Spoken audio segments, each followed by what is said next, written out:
علی کس کو مانتے؟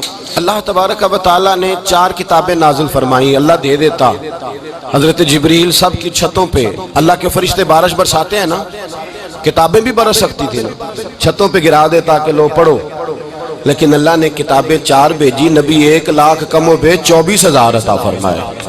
فرمایا کتاب پڑھنی ہے پر جب جلوہ دیکھنا ہے تو میرے مصطفیٰ کا دیکھنا ہے، حضور کے نور کی روشنی میں تم نے قرآن مجید کو پڑھنا ہے۔ بھائی سمجھ نہیں ہے، میں آج تک سمجھ نہیں آئی، آج تک، کہ گاڑی کا پتہ ہے کہ اس کی ہینڈ بریک کہاں ہے، اس کا کلچ کدھر ہے، اس کی فلاں چیز کدھر ہے، پھر بھی ایک استاد پیسے بھی لیتا ہے، 15 دن ساتھ بھی بٹھاتا ہے، پھر طریقہ سکھاتا ہے۔ جب ایک چھوٹا سا کام بغیر استاد کے نہیں آتا تو دین بغیر استاد کے آ جائے گا؟ اور دین کے مسئلے باریک ہیں، یاد رکھیں، شیطان حملے کرتا ہے، باریک بات ہے۔ تکبر والا جنت میں نہیں جائے گا، ریاکاری والے کی عبادت قبول نہیں ہوگی، حسد والے کے اعمال ضائع ہو جائے، جھوٹ بولنے والے کو حضور نے فرمایا میں اسے مومن ہی نہیں مانتا۔ اب یہ ساری چیزیں جو باطنی نقص ہیں، یہ بیماریاں ہیں باطن کی، آپ اگر دوائی نہ لیں تو آپ کے جسم کی بیماری نہیں جاتی، درویش کے پاس نہ جائیں تو آپ کی روح کی بیماری نہیں جاتی، جھوٹ نہیں چھوٹ سکتا، بدی نہیں چھوٹے گی۔ ہم نے دیکھا ہے تھوڑی دیر کے لیے لوگ مسجد آتے ہیں، نماز شروع کرتے ہیں، عمرہ کر کے آئے تو شروع ہو گئی، تھوڑا سا حج کر لیا شروع ہو گئی، خدا نہ خواستہ گھر میں کسی کا انتقال ہو گیا تو نماز شروع ہو گئی، تو ٹھیک کریں، لیکن وہ بعد میں چھوڑ جاتے ہیں۔ قائم کون رہتا ہے؟ قائم وہ رہتا ہے جس کے پیچھے کوئی قائم رکھنے والا ہوتا ہے۔ موبائل بند ہو جاتا ہے اگر بیٹری اس کی چارج، ہم اللہ والوں کے پاس جاتے ہیں، ان کی 2 باتیں بیٹری چارج کر دیتی ہیں، وہ ہمیں بتاتے ہیں کہ جینا کس طرح ہے، انسانیت کیسے تم نے اپنے اندر پیدا کرنی ہے، تم نے اللہ سے ڈرنا کس طرح۔ ان کی باتیں دلوں کو نرم کرتی، ان کی گفتگو انسان کو بدل دیتی، ان کی صحبت میں بیٹھنے والا بڑا آگے جاتا ہے، جو ان کی خدمت عالی مرتبت میں رہتا ہے اللہ اسے اسی طرح کا رنگ عطا کرتا ہے۔ سنیں، میرے نبی پاک سید عالم علیہ السلام کے صحابی حضرت ابو ذر غفاری نے پوچھا حضور ایک بندہ نیک لوگوں سے پیار کرتا ہے پر ان کی طرح کے کام نہیں کرتا، اس کے بارے میں حکم کیا ہے؟ کوشش کرتا ہے پر غلطی رہ جاتی ہے، پر پیار سچا کرتا ہے۔ تو آپ ترغیب و ترہیب پڑھیں، میرے رسول پاک نے فرمایا جو جس سے پیار کرے گا جنت میں اسی کے ساتھ کھڑا کیا جائے گا۔ کہہ رہے ہیں کہ حضور عمل نہیں کرتا، ایک مرشد کامل، لیکن میرے بھائی جو رب کریم کے بندے تھے ان کا رشتہ اصلاح کا رشتہ تھا، پیر کے ساتھ رشتہ اصلاح کا رشتہ ہوتا ہے۔ وہ جو لوگ رسمی بیعت کرتے ہیں نا، ٹھیک ہے مرید ہو گئے چلو روزی میں برکت ہو جائے گی، اس سے بھی انکار نہیں۔ اعلیٰ حضرت فرماتے ہیں بیعت برکت کی بھی بڑی بات ہے، اور دلیل کیا ہے؟ آپ فرماتے ہیں اگر اصحاب کہف کا کتا ولیوں کے پاس بیٹھ جائے اللہ اسے خالی نہیں رکھتا، تو ولیوں سے پیار کرے گا تو کیسے خالی رہ جائے گا؟ بیعت برکت بھی بڑی بات، لیکن جب آپ مرید ہوں تو جس مکتب میں جائیں اس کا سبق یاد کریں، جس چیز سے روکا جائے اس چیز پر، سمجھ آ رہی ہے میری بات کی؟ لوگ کہتے ہیں جی معرفت کیا ہوتی ہے، تو معرفت آپ قرآن مجید کا 15واں سپارہ آخر سے اور 16واں سپارہ شروع سے پڑھیں، حضرت خضر اور جناب موسیٰ کا واقعہ دیکھیں، وہ ساری معرفت کی بات ہی تو ہے۔ ایک بندہ قتل کر دیا جناب خضر نے، حضرت موسیٰ کہتے ہیں یہ کیا کیا؟ آپ فرمانے لگے یہ اپنے باپ ماں کے لیے تکلیف کا سبب بن جانا تھا لہذا قتل کر دیا، بچوں کی دیوار سیدھی کر دی، یہ ساری تفصیل قرآن مجید میں ہے۔ تو حضرت سیدنا موسیٰ علیہ السلام کہنے لگے یہ کیا؟ فرمایا ان کا باپ بڑا نیک آدمی تھا۔ تو بھائی تفصیل دیکھیں آپ، اللہ والوں کے پاس لوگ جایا کرتے، ان کے پاس بیٹھتے۔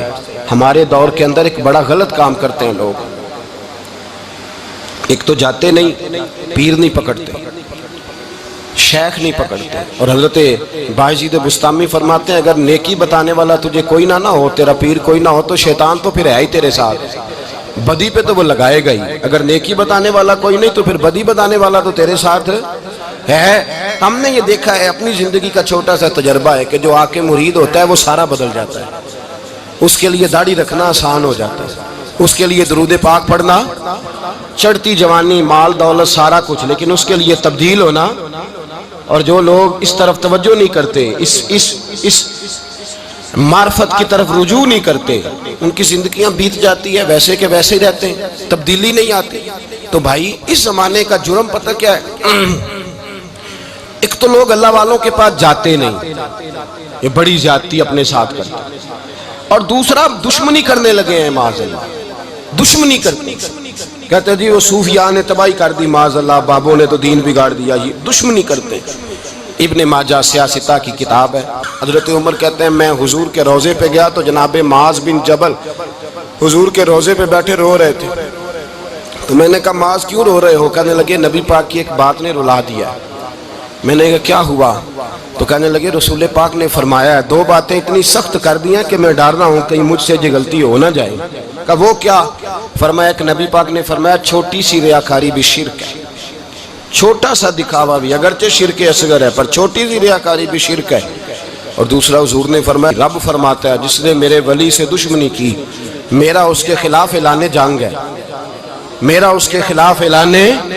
دو جرم ایسے ہیں جن کے بارے میں اللہ نے فرمایا میں تم سے جنگ کروں گا، ایک فرمایا اگر تم سود نہیں چھوڑو گے تو جنگ کروں گا، ایک فرمایا میرے ولی سے دشمنی کرو گے تو میں تمہارے ساتھ، بولیے میں تمہارے ساتھ جنگ کروں گا، اگر تم نہیں چھوڑو گے تو میں جنگ کروں گا۔ تو میرے بھائی سمجھ لیں اولیاء اللہ کے پاس نہیں جاتے تو کم از کم دور رہ کے پیار تو کریں، دور رہ کے پیار تو کریں، پیار تو کریں اس کے ساتھ۔ اور اللہ کے ولیوں کی دشمنی بڑی خطرناک ہوتی ہے۔ اب یہ جو حضرت معاذ رو رہے تھے نا تو اس کی شرح میں حضرت حکیم الامت نے لکھا ہے حضرت معاذ کہنے لگے کہ میں رو اس لیے رہا ہوں کہ ایسا نہ ہو کہ میں کسی بندے کی بے ادبی کر دوں اور وہ اللہ کا ولی ہو، تو میں رو رہا ہوں کہ کہیں کوئی بات نہ مجھ سے نکل جائے۔ لوگ فار باتیں کرتے ہیں، فار لوگ ایک منٹ کے اندر بڑے بڑے لمبے چوڑے اعتراضات کرتے ہیں۔ تو بھائی اللہ کے ولیوں کے ساتھ پیار کریں، ان کی صحبت میں جائیں، ان کے پاس بیٹھیں، ان کی سنگت اختیار کریں، ان سے اپنی روح اور قلب کے لیے دعائی خریدیں، جو وہ پرہیز بتائیں وہ پرہیز کریں، پھر دیکھیں اللہ تبارک و تعالیٰ آپ کو نماز میں اطمینان عطا کرے گا، قرآن پاک میں دل لگے گا، درود و سلام کا موقع ملے گا۔ اور اگر یہ کام نہیں کرتے پھر مخالفت کریں گے۔ پھر کیا کرتے ہیں لوگ؟ ایک بزرگ گزرے ہیں حضرت ابو سعید عبداللہ ان کا نام ہے، بغداد میں پڑھتے تھے، اور خوش قسمتی یہ ہے کہ حضور غوث پاک کے کلاس فیلو تھے، حضور غوث پاک کے ساتھ پڑھتے تھے۔ حضرت عبداللہ فرماتے ہیں کہ میں بھی پڑھتا تھا تو ایک بڑا لائق سٹوڈنٹ تھا، اس کا نام تھا ابن سقا، وہ بھی پڑھتا تھا۔ فرماتے ہیں بغداد میں شور ہوا کہ ایک محمد غوث نام کے بزرگ آئے ہیں بغداد۔ ان کی کرامت یہ ہے کہ وہ ایک منٹ کے لیے موجود ہوتے ہیں اور اگلے منٹ وہ غائب بھی ہو جاتے ہیں۔ فرماتے ہیں شوق پیدا ہوا، میں حضرت غوث اعظم شیخ عبد القادر جیلانی اور ابن سقا ہم تینوں نکلے بابا جی سے ملنے، اور یہ آج سے 1000 سال پہلے کی روایت ہے۔ کہتے ہیں ہم سبق بھی پڑھا کرتے تھے اور کا دیدار بھی کرا کرتے تھے، ہم دیدار بھی کرتے تھے اللہ کے ولی، دونوں کام کرتے۔ فرماتے ہیں ہم دونوں جب تینوں نکلے نا تو ابن سقا رستے میں کہنے لگا بڑا ولی بنا پھرتا ہے معاذ اللہ، ایسا سوال کروں گا اسے جواب ہی کوئی نہیں آئے گا۔ آپ فرماتے ہیں میں نے کہا نہیں جی میں سوال تو میں بھی کروں گا، سوال تو بولیے سوال تو میں بھی کروں گا، پر میں دیکھوں گا وہ جواب کیا دیتے ہیں، دیکھوں گا۔ کہتے ہم دونوں بات کر کے خاموش ہوئے تو حضرت شیخ عبد القادر کی طرف نظر ڈالی، کہا آپ نہیں سوال کریں گے؟ تو غوث اعظم فرمانے لگے میں سوال نہیں کروں گا، بس رب کے بندے کا دیدار کروں گا، بس اللہ کے بندے کا دیدار کروں گا۔ اور فرماتے ہیں کہ ہم پہنچے بابا جی کے کمرے میں، گئے تو بابا جی موجود تھے، ہم جا کے بیٹھے تو بابا جی غائب ہو گئے۔ تھوڑی دیر گزری تو آئے، سلام کے بعد پہلے لفظ پتہ ان کے کیا تھے؟ کہنے لگے ابن سقا تو کیا کہتا تھا ایسا سوال کروں گا جواب نہیں آئے گا؟ میں تیرے اندر سے کفر کی بو دیکھ رہا ہوں، کفر کی بو دیکھ رہا ہوں، تو رب کے بندے سے دشمنی کرتا ہے۔ اور فرمانے لگے او ابو عبداللہ تو کہتا تھا کہ میں دیکھوں گا وہ کیا جواب دیتے ہیں۔ فرمایا تو کافر تو نہیں ہوگا پر دنیا دار ضرور ہو جائے گا۔ کہتا پھر بابا جی نے رخ پھیرا غوث پاک کی طرف اور کہنے لگے عبد القادر تو کہتا تھا میں رب کے بندے کا دیدار کرنے جا رہا ہوں، فرمایا جا میں تجھے دعا دیتا ہوں جب تک تیرا قدم نہیں لگے گا اللہ کسی کو ولایت عطا نہیں کرے گا، جا میں تجھے دعا دیتا ہوں جب تک تیرا قدم نہیں لگے گا رب کسی کو ولایت۔ حضرت ابو عبداللہ فرمایا کرتے تھے ہم آ گئے، ابن سقا پھر نہ مانا، کہنے لگا نہیں نہیں ایسے ہی بات کر دی ہے، اس تو کوئی علم غیب ہے معاذ اللہ۔ کہتے ہم نے دیکھا وہ سب سے بڑا عالم بنا، مناظر بنا، بڑی تقریریں کرتا، واضح کرتا۔ پھر وہ روم چلا گیا، روم کے بادشاہ نے اسے وزیر اوقاف بنا لیا۔ پھر ایک دن روم کے اس عیسائی بادشاہ کی بیٹی اسے پسند آ گئی، کہنے لگا میں نے شادی کرنی ہے۔ کہتے ہیں بادشاہ کہنے لگا کر دوں گا شادی، پر تجھے عیسائی ہونا پڑے گا۔ کہتے ہیں مارا قسمت کا معاذ اللہ ثم معاذ اللہ، نقل کفر کفر نہ باشد، عیسائی ہو گئے۔ آپ فرماتے ہیں مجھے بھی ایک بادشاہ نے بلا لیا، اس نے مجھے بھی ایک عہدہ دے دیا، میری بھی دنیا میرے کانوں تک آ گئی، بڑی جان چھڑاتا ہوں دولت سے، مال سے، شہرت سے، پر میری چھوٹتی نہیں۔ آپ فرماتے ہیں ہوش اس دن آئی جس دن بغداد کے منبر پر بیٹھ کر اور 70,000 کے مجمع میں کھڑے ہو کے غوث اعظم نے فرمایا آؤ بھائی، جس نے ولایت لینی ہے عبد القادر کے پاس آؤ، میں قدم رکھتا جاؤں گا، اللہ ولایت عطا کرتا چلا جائے گا، آؤ میرے پاس میں ولایت دیتا ہوں۔ ہر مشکل دی کنجی یارو ہاتھ مرداں دے آئی، تے مرد نظر کرے جس ویلے مشکل رہے نہ کائی۔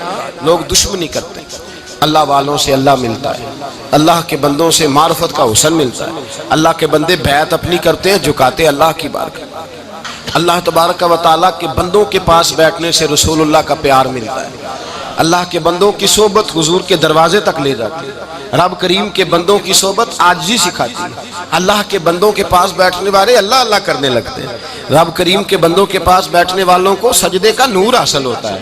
اور میرے بھائی اگر تو نے کسی کے ہاتھ میں ہاتھ دیا ہو تو ملے گا کیا؟ ملے گا کیا؟ خواجہ نظام الدین محبوب الہی رحمت اللہ علیہ کھڑے تھے، تو ایک آدمی حلوائی کی دکان پہ کچھ چیز لینے آیا، کوئی درویش سادہ سا آدمی چھوٹی سی مسجد سے نکلا، حلوائی سے کہا دے دے، حلوائی کہا چل دوڑ جا، تو روز آگے کھڑا ہو جاتا ہے، جب سارے آتے ہیں تب آیا کر، غریب گاہک تھا نا تو حلوائی نے جھڑک دیا، اس درویش کو جوش آ گیا، کہنے لگا میرے ساتھ بدتمیزی نہ کرنا ورنہ میں تیری دکان الٹ کے رکھ دوں گا، میں تیری دکان الٹ دوں گا۔ کہنے چل دوڑ جا، بڑے دیکھے ہیں تیری طرح کے دکان الٹنے والے۔ حضرت نظام الدین محبوب الہی گزر رہے تھے، حلوائی کی نظر پڑی تو دوڑ کے دست بوسی کرنے آیا، کہنے لگا حضور السلام علیکم۔ آپ فرمانے لگے اس کے ساتھ بد اخلاقی نہ کر، تیری دکان واقعی الٹ جائے گی۔ کہا حضور کس طرح؟ یہ تو ایسے ہی سادہ سا ہے۔ آپ فرمانے لگے یہ بھی سادہ ہے، اس کا پیر بھی اسی طرح کا ہے، پر دادا پیر بڑا باکمال ہے، وہ جس کے ہاتھ میں اس کا ہاتھ ہے وہ بڑا باکمال ہے۔ فرمایا وہ تیار کھڑا ہے، وہ کہتا ہے چلو نالائق ہوا تو کیا ہوا، بچہ تو ہمارا ہی ہے نا، کہہ دے گا تو الٹ دیں گے، بچہ تو ہمارا ہی ہے نا، مجھے دشمنوں نہ چھیڑو، میرا ہے کوئی جہاں میں ابھی پکار لوں گا، نہیں دور ہے مدینہ۔ یہاں کوئی لاوارث لوگ بستے ہیں، خدا کے فضل سے ہم پر ہے سایہ غوث اعظم کا، ہمیں دونوں جہاں میں ہے سہارا غوث اعظم کا، خدا دے گا منادی حشر میں یہ قادریوں کو، کہاں ہے قادری کر لے نظارہ غوث اعظم کا۔ اور اس سے مراد ہر پیار کرنے والا ہے، صرف سلسلے میں آنے والا نہیں، ہر پیار کرنے والا قادر۔ بھائی سمجھ لیں، یاد رکھیں، اس بات کو پرکھیں، اللہ والوں کی صحبت تو انسان کو کمال کر دیتی ہے، وہ تو نواز دیتی ہے، وہ تو نورن۔ ایک بات اور ہے، کچھ لوگ کہتے ہیں کتنی فرما برداری کرنی چاہیے پیر کی؟ میں نے کہا وہ روحانی طبیب ہوتا ہے، ایک ڈاکٹر سے دوائی لے کے بندہ ایک ڈاکٹر سے دوائی لے تو پھر ساتھ اگلی دکان پہ بھی چلے جانا چاہیے، کیوں جی؟ کی پتہ کتھوں رام آ جائے، ایک سے دوائی لی پھر ساتھ ہی اگلی دکان پہ، پھر اس سے اللہ جانے کہیں سے شفا مل جائے، کدھر سے شفا مل جائے۔ اور بھئی ایسے نہیں ہوتا، دوائی تو ایک حکیم سے کھائے گا، ایک ڈاکٹر کی کھائے گا، جو پرہیز بتائے گا وہ پرہیز، اگر طبیعت ٹھیک نہیں ہوگی تو دوبارہ جائے گا، وہ کہے گا میں نے تیری دوائی بھی بدل دیا، تیری پرہیز بھی بدل دی، اور ایک وقت آئے گا کہ انشاءاللہ شفا۔ حضرت علی بن ہیتی حضور غوث اعظم کے خلیفہ تھے، ان کے مرید تھے علی بن جوسکی نام تھا۔ حضرت غوث اعظم رضی اللہ تعالیٰ عنہ اپنے خلیفے سے ملنے آئے تو آگے سے ان کے بھی اپنے مرید کو کہا کہ چل پیر صاحب کے قدم دبا۔ وہ غوث اعظم کے قدموں میں بیٹھنے کی بجائے اپنے پیر کے قدموں میں بیٹھ گئے، دبانے لگے، ڈانٹا، کہنے لگے تیرا دماغ ٹھیک ہے، چل حضور غوث اعظم کے قدم دبا۔ وہ پھر اٹھے، گھوم کے پھر ان کے پیروں میں بیٹھ گئے، تو حضرت علی بن ہیتی نے جلال کیا، فرمانے لگے تجھے خیال نہیں آتا میں تو اب تجھے غوث پاک کے سپرد کرنے والا ہوں، تیری زیادہ تکمیل ہو جائے۔ جب یہ بات کہی تو حضرت علی بن جوس کی رو پڑے، چیخے مار کے روئے، وہ روئے تو غوث پاک بھی روئے، اور فرمانے لگے علی بن ہیتی اسے مجھے نہ دے، یہ جس پستان سے دودھ پینے کا عادی ہو گیا اب اسے کسی اور جگہ مزہ نہیں آئے گا، اسے یہیں رہنے دے، یہیں یہیں رہنے دیں. بڑا اعتراض ہے لوگوں کو بہشتی دروازے پر. بہشتی دروازہ کہتے ہیں جنت اتنی اونچی تھی نیچے کیسے آ گئی؟ میں نے کہا تم نے پڑھا نہیں نا قرآن و حدیث. جنت بڑی اونچی تھی پر میرے نبی نے فرمایا میں نے ماں کے قدموں کے نیچے لا کے رکھ دیا. تم نے پڑھی نہیں نا، اصل میں پڑھی نہیں. تمہیں کیا پتا کبھی کسی چیز پہ اعتراض. ہم تھوڑا کہہ رہے ہیں کہ جو بہشتی دروازے سے گزر گیا ایک فضیلت ہی ہے نا جی. ایک ہر مسجد جنت ہے کہ نہیں؟ بولیں. حضور نے فرمایا جنت کی کیاریوں کے پاس سے گزرو تو کچھ کھا لیا کرو. جب ہر مسجد جنت ہے تو بابا فرید کی مسجد جنت کیوں نہیں ہو سکتی؟ عجیب چکر ہے. اور بندے بھی کہتے ہیں وہ جی فلانا گیا تھا تو کہتا ہے میں جنتی ہوں. بھائی کس نے کہا؟ بلکہ ایک بڑی اعلیٰ حضرت کے مرید ہوئے مولانا حشمت علی خان صاحب. حضرت مولانا حشمت علی خان صاحب رحمۃ اللہ تعالیٰ علیہ نا پاک پتن سے واپس آ رہے تھے تو بس کی چھت پہ بیٹھے تھے. تو کہتے ہیں رستے میں نا ایک دو بندہ آ گیا جس کو تنقید کی عادت تھی اللہ والوں کی. مجھے کہنے لگا مولوی کہاں سے آ رہے ہو؟ میں نے کہا پاک پتن شریف سے. پاک پتن سے. کہنے لگے میرے کپڑے سونگنے لگا. کہنے لگا بہشتی دروازہ گزرے ہو؟ میں نے کہا گزرا ہوں. تو کہنے لگا پھر جنت کی خوشبو نہیں آ رہی؟ نبی پاک نے تو فرمایا تھا کہ 500 سال جنتی دور ہوگا تو اس کی خوشبو آئے گی، تم سے نہیں آ رہی. مولانا بڑے حاضر دماغ تھے. کہنے لگے ایک حدیث پڑھی ہے ذرا دوسری بھی پڑھ لینی تھی. نبی پاک نے فرمایا جہنمی کو جنت کی خوشبو کوئی نہیں آئے گی. ایک ہی پڑھی ہے تو نے، اگلی بھی پڑھ لینی تھی. کہتے ہیں وہ بندہ کہنے لگا روکو بس مجھے نیچے اتار دو. یہ تو کوئی تگڑا بندہ ہی جواب دینے والا آ گیا. ایک ہی پڑھی ہے حدیث تو نے، سے اگلی نہیں پڑھی. شیخ کی خدمت، شیخ کی خدمت نواز دیتی ہے. اور پھر ایک اور بات، میرے حضرت صاحب تو حد کرتے ہیں. ایک جملے میں سمو دیتے ہیں سمندر. کسی نے کہا حضرت جی ساری زندگی بندہ کسی کی خدمت کرتا رہے اللہ کا بندہ سمجھ کے، وہ اندر سے جل ہی نکل آئے تو پھر تو آپ فرمانے لگے ہم نے بندے کی خدمت نہیں کی اللہ کے بندے کی ہے. تو اجر کس نے دینا ہے؟ بولے. اول تو ایسا ہوتا نہیں، اول تو ایسا طلب پیدا کریں. آج لوگوں میں طلب نہیں، کہتے ہیں بڑیاں جگہ تے گیا ملیا کچھ نہیں. میں کہتے رہتے طلب نہیں پائی. طلب ہو تو کھانے کا مزہ. اعلیٰ حضرت فاضل بریلوی کا پیر خانہ مارہرہ شریف، وہاں کے ایک بزرگ تھے آل محمد ان کا نام تھا. ان کے پاس ایک بندہ آ گیا پڑھا لکھا بڑا سیانہ. کہنے لگا بابا میں نے بڑی خانقاہیں بڑے آستانے دیکھے پیر کوئی نہیں ملا. آپ مسکرائے. آپ فرمانے لگے تیری نیت ہی نہیں تھی پیر پکڑنے کی، ارادہ ہی کوئی نہیں تیرا پروگرام نہیں تھا. ورنہ تو بڑے بڑے کامل لوگ ہیں، تیرے اندر طلب ہی نہیں. اندر کچھ شے خالی ہوگی تو کوئی معرفت کا نور آئے گا، تو خود بھرا ہوا ہے. کہنے لگا جی بڑی طلب ہے. آپ فرمانے لگے تجھے کہا ہے نا کوئی نہیں؟ کہنے لگا حضور ہے. آپ فرمانے لگے چلو رات سو جاؤ خانقاہ پہ سویرے بات کریں گے. مرید کو کہنے لگے اسے 5 کلو مچھلی دو اچھی بنا کے. مریدوں نے مچھلی دے دی، پانی کوئی نہیں دیا. ساری رات تڑپتا رہا اور باہر سے کنڈی بھی لگا دی. سویرے حضرت آل احمد آئے، دروازہ کھولا، قدموں پہ گرا. کہنے لگا حضرت جی پانی، حضرت جی پانی پانی پانی. آپ فرمانے لگے سلام تو لے لے پہلے. کہنے لگا نہیں حضور پانی پانی. آپ فرمانے لگے بتا مچھلی کہے گا حضور پہلے پانی پہلے پانی. حضرت نے ایک جملہ کہا، رب کے بندوں کی ایک بات کمال کر دیتی ہے. فرمایا پتہ چلا طلب کیا ہوتی ہے؟ پتہ چلا طلب کیا ہوتی ہے؟ کہنے لگا سونے لگ پتہ گیا ہے کیا ہوتی ہے، لگ پتہ گیا ہے. آپ نے پانی بھی پلایا، مرید بھی کیا، اور جب سینے سے لگایا تو فرمایا جا تو نے طلب پیدا کی تھی، میں نے رب کے فضل سے تجھے فیض دیا ہے. کہتے وہاں بیٹھے بیٹھے کالے رنگ کا تھا، اللہ نے گورا رنگ بنا دیا. نورانیت چھلکنے لگی وہاں بیٹھے بیٹھے.